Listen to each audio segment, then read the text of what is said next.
जय हिंद दोस्तों। आज के इस वीडियो में मैं आप सबसे बात करूंगा बीपीएससी टीआरई 3.0 के पीआरटी के विषय में। जैसा कि आप सबको पता होगा, अभी हाल ही में एक आरटीआई का रिप्लाई आया है जिसमें हमको यह पता चला है कि आपके एग्जाम में जो टोटल बच्चों ने आवेदन किया था 1,60,644 बच्चों ने, इसमें से 91,034 बच्चे ऐसे हैं जो सिर्फ और सिर्फ युवा या फिर अदर स्टेट के स्टूडेंट हैं।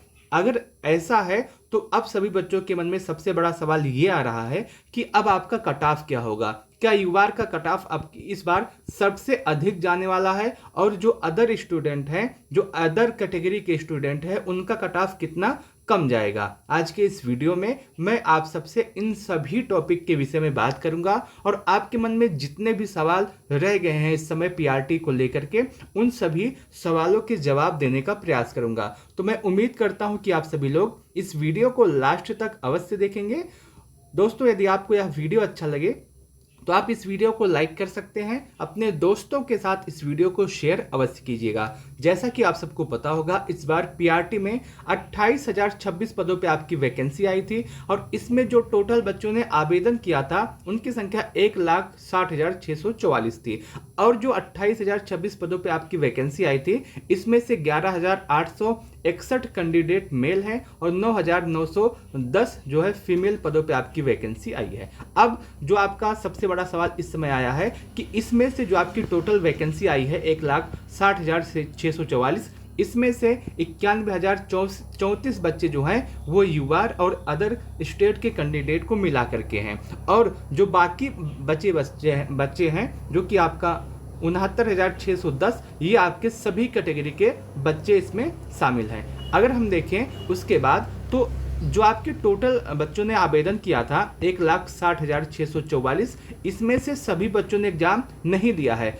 लगभग 29 से 30% बच्चों ने अपना एग्जाम स्किप किया है। और एग्जैक्ट डाटा की अगर मैं बात करूं तो 1,16,888 बच्चों ने आपके एग्जाम में आप एग्जाम दिया है, बाकी सभी बच्चों ने एग्जाम स्किप किया है। अब सबसे बड़ा सवाल ये आता है कि आपका कट ऑफ इन सब के अकॉर्डिंग कितना रहने वाला है। क्या यूआर का कट ऑफ इस बार सबसे अधिक जाएगा, जो आपकी टीआरई 1 टीआरई 2 आई थी वैकेंसी उन सबसे अधिक जाने वाला है, या फिर आपका कट ऑफ लो रहेगा। और उसके साथ साथ जो अदर कैटेगरी के स्टूडेंट है, चाहे आपका बीसी हो या ईबीसी हो या एससी हो या फिर एसटी हो, उन सब का कट ऑफ कितना रह सकता है। तो आज के इस वीडियो में मैं इसी टॉपिक पे बात करूंगा। अगर हम देखें तो युवा वाले बच्चों के लिए या अदर वाले स्टूडेंट के लिए और एक दिक्कत होती है। दिक्कत होती क्या है, पहले आप इसको समझिए कि मान लीजिए आपके एग्जाम में जो आपका यूआर का कट ऑफ गया है वो 80 नंबर गया है, ठीक है। दिक्कत क्या क्या होती है यूआर वाले बच्चों को, उसको मैं बता रहा हूं। देखिए, मान लीजिए कि यूआर का जो कट ऑफ गया है वो आपका 82 गया है, और ओबीसी का जो कट ऑफ गया है वो 76 गया है, मान लेते हैं ऐसा गया नहीं है। और एससी का जो कट ऑफ गया है मान लीजिए वो 50 गया है, और एसटी का जो कट ऑफ गया है मान लीजिए कि वो 70 गया है। अब कोई बच्चा ओबीसी का है, उसका स्कोर 82 हो जाता है, तो वो ओबीसी में फाइट नहीं करेगा, वो जाकर के जनरल यानी कि युवा की सीट पे फाइट करेगा, वहां की एक सीट वो लेगा। कोई 80 का बच्चा है, उसका भी स्कोर 80 प्लस हो जाता है, 80 में चाहे 81 मानिए या 82 या 83 या 84 कुछ भी मानिए, तो वो भी बच्चा आपका यूआर में ही जाएगा। तो ऐसे यूआर की सीटें और भी कम हो जाती हैं, इसीलिए यूआर का कट ऑफ आप देखते हैं हमेशा ज़्यादा ही जाता दिखता है। ये आपका पूरा अभी तक का आंकड़ा रहा है, जो मैं समझा हूं वही आपको बताने का प्रयास कर रहा हूं। अब ऐसे में अगर हम देखें तो युवा की संख्या 91,034 है जो टोटल बच्चों ने आवेदन किया है। तो इसमें आपके बिहार के भी छात्र हैं और इसी में आपके अदर स्टेट के भी छात्र हैं, जैसे आपका बिहार हुआ, झारखंड हुआ, जहां दूसरे स्टेट के बच्चों ने आवेदन किया है सब वहां पे हैं। और उसके साथ साथ अगर हम देखें तो जो और कैंडिडेट हैं, जैसे बीसी हुआ, ईबीसी हुआ, एससी हुआ, एसटी हुआ, उनकी संख्या सिर्फ और सिर्फ 69,000 है। अगर हम देखें आपके पेपर के लेवल को, तो आपका जो पेपर का लेवल इस बार रहा है वो आपका मॉडरेट टू हार्ड रहा है। बहुत ज़्यादा इजी नहीं कह सकते हैं और ना ही बहुत ज़्यादा हार्ड कह सकते हैं। एग्जाम के समय आपने देखा होगा कि बहुत सारे छात्र ऐसे हैं जो एग्जाम सेंटर से निकलने के बाद कह रहे थे कि पेपर बहुत ज़्यादा इजी आया है, पेपर बहुत ही हलवा आया है, मेरा इस बार 80 होगा, मेरा इस बार 85 होगा, मेरा इस बार 90 होगा, लेकिन आंसर की आने के बाद इन सभी का स्कोर बहुत ही ज़्यादा कम हो गया है। अगर मैं आपके एग्जाम के लेवल को कंप्लीटली एनालिसिस करूं, मान लीजिए आपके एग्जाम में 50 प्रश्न जो आए थे वो आपके इजी आए थे, 30 प्रश्न आपके मॉडरेट थे और 40 प्रश्न आपके एग्जाम में हार्ड थे। अब बहुत सारे बच्चे ही 50 प्रश्न देखने के बाद कह रहे थे कि पेपर बहुत ज़्यादा इजी आया है, और आपने देखा होगा कि जो इजी क्वेश्चन होता है उसमें से कुछ क्वेश्चन भी गलत हो जाते हैं। गलत ऐसे हो जाते हैं, आपने गलत गोला टिक कर दिया, या फिर आपने ध्यान नहीं दिया, कोई किसी दूसरे का ऑप्शन किसी दूसरे में क्लिक कर दिया, या फिर आपको उस समय और कुछ नहीं ध्यान रहा, तो प्रेशर होता है। तो इसमें से बहुत सारे सवाल जो आसान होते हैं वो गलत भी हो जाते हैं, है ना। तो इसी तरह से आपका पूरा पेपर रहा इस बार। ये आपका TRE 1 का पूरा कट ऑफ है। TRE 1 पे लगभग 80,000 पदों पे आपकी वैकेंसी आई थी, जिसमें 3.4 लाख बच्चों ने आवेदन किया था, और इसमें जो आपका कट ऑफ गया था वो यहाँ पे स्पष्ट रूप से लिखा हुआ है, आप इसको देख सकते हैं, जिसमें UR का जो कट ऑफ है जनरल के लिए वो आपका 67 है, UR फीमेल का 57, EWS का 56, EWS फीमेल का 48, EBC का 55, EBC फीमेल का 44, BC का 60, BC फीमेल का 50 और SC का आपका 47, SC फीमेल का 39, ST का 46, ST फीमेल का 39। अब देखिए जो उर्दू का कट ऑफ है वो आपका UR के लिए 54, UR फीमेल के लिए 40, EWS के लिए आपका 48, EWS फीमेल के लिए 39, EBC के लिए 47, EBC फीमेल के लिए 39, BC के लिए 44, BC फीमेल के लिए 39, SC के लिए 39, ST के लिए 43।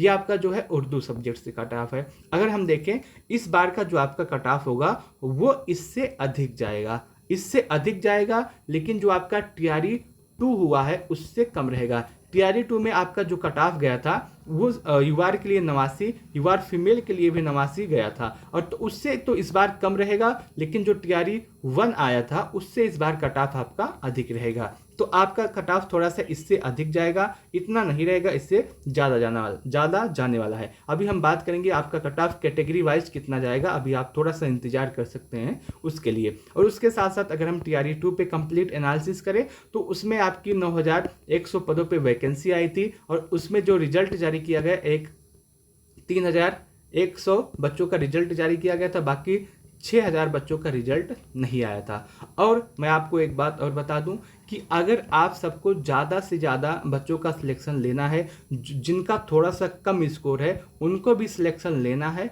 तो आप सबसे पहले एक काम कीजिए कि 1 कैंडिडेट 1 रिजल्ट पे ज़्यादा ध्यान दीजिए, जितना ज़्यादा हो सके उतना ज़्यादा इस पे ध्यान दीजिए, क्योंकि इसकी वजह से हम देखें तो बहुत सारे छात्र जो अच्छे पढ़ने में हैं, जिनका स्कोर भी अच्छा होता है, वो सिलेक्शन नहीं प्राप्त कर पा रहे हैं, क्योंकि एक ही बच्चे का रिजल्ट कई बार हो जाता है, सभी सीटों पे हो जाता है, और सभी सीटें उसकी बेकार चली जाती हैं, क्योंकि सिलेक्शन वो हायर पे लेता है, बाकी जो उसके नीचे वाली सीटें हैं उसको स्किप कर देता है, उसको छोड़ देता है। तो अगर आपका 1 कैंडिडेट 1 रिजल्ट वाली पॉलिसी रहेगी जिसमें ज़्यादा बच्चों का सिलेक्शन हो सकता है, ज़्यादा बच्चों का इसमें फ़ायदा हो सकता है ना, तो आप ऐसा प्रयास कीजिए जिससे जो है एक कैंडिडेट का आराम से सिलेक्शन हो सके। और इसके लिए जो भी प्रयास मुझे करना है मैं भी लगातार करता रहूँगा। आप कमेंट करके बता सकते हैं कि इस पर क्या कुछ किया जा सकता है, जैसा आप बताएंगे वैसा किया जाएगा। इस पर आपके क्या विचार हैं, आप कमेंट करके ज़रूर बताइएगा। अब बात करते हैं TRE 3 के विषय में, कि इसमें आपका कट ऑफ कितना हो सकता है। BPSC TRE 3.0 में PRT के कट ऑफ के विषय में हम कंप्लीटली एनालिसिस अब करते हैं कि आपकी जो टोटल सीटें हैं 28,026, उसमें से 1,60,644 आवेदन की हुआ था, जिसमें से 91,000 लोग जो हैं वो आपके UR कैंडिडेट हैं, और बाकी जो आपके सभी कैंडिडेट हैं लगभग 69,000 ये आपके अदर कैटेगरी के स्टूडेंट हैं। अब आपका कट ऑफ कितना जाने वाला है, इन सभी पहलू को एनालिसिस करने के बाद अब आपका सेफ स्कोर कितना रहेगा। तो अब बात करते हैं सेफ स्कोर के विषय में। देखिए सबसे पहले हम बात करेंगे मेल कैंडिडेट के विषय में, किस बार मेल कैंडिडेट का कट ऑफ कितना जाएगा कैटेगरी वाइज, उसके बाद बात करेंगे फीमेल कैंडिडेट के विषय में। तो यदि आप मेल हैं, आप UR है, या फिर आप किसी दूसरे राज्य के स्टूडेंट हैं, और आपका स्कोर आंसर की आने के बाद 75 से 80 के आसपास बन रहा है, तो आप पूरी तरह से सेफ हैं, आपका सिलेक्शन आराम से इस वैकेंसी में इस बार हो सकता है। इससे अधिक आपका कट ऑफ नहीं जाएगा, इससे कम रहने के पूरे चांस हैं। यदि आप EWS हैं और आपका स्कोर इस समय आंसर की आने के बाद 70 से 75 के आसपास है तो आप सेफ हैं। यदि आप SC हैं और आपका स्कोर 55 से 60 के आसपास है तो आप सेफ हैं।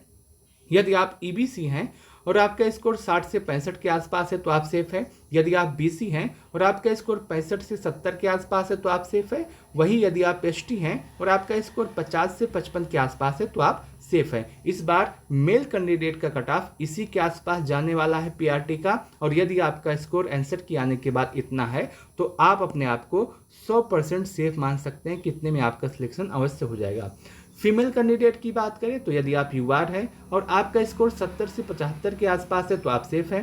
यदि आप EWS हैं और आपका स्कोर 65 से 70 के आसपास है तो आप सेफ हैं। यदि आप SC हैं और आपका स्कोर 50 से 55 के आसपास है तो आप सेफ हैं। यदि आप EBC हैं और आपका स्कोर 55 से लेकर के 60 के आसपास है तो आप सेफ हैं। यदि आप BC हैं और आपका स्कोर 60 से 65 के आसपास है तो आप सेफ है। यदि आप ST हैं और आपका स्कोर 45 के आसपास है तो आप सेफ है।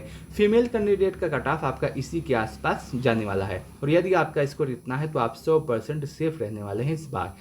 मैं उम्मीद करता हूं कि आपको यह पूरी एनालिसिस अच्छी लगी होगी, पूरा डाटा अच्छा लगा होगा। यदि आपको यह एनालिसिस अच्छी लगी हो तो आप इस वीडियो को लाइक कर सकते हैं, अपने दोस्तों के साथ इस वीडियो को शेयर करना ना भूलें। उसके साथ साथ आप कमेंट करके बता सकते हैं कि आपका स्कोर कितना बन रहा है, आप कौन सी कैटेगरी से हैं, आपका स्कोर कितना बन रहा है। मैं आपको बताने का प्रयास करूंगा कि उस स्कोर में आपका सिलेक्शन होगा या फिर आपको TRE 4 की तैयारी करनी चाहिए। इस वीडियो को लास्ट तक देखने के लिए आप सबका बहुत बहुत धन्यवाद।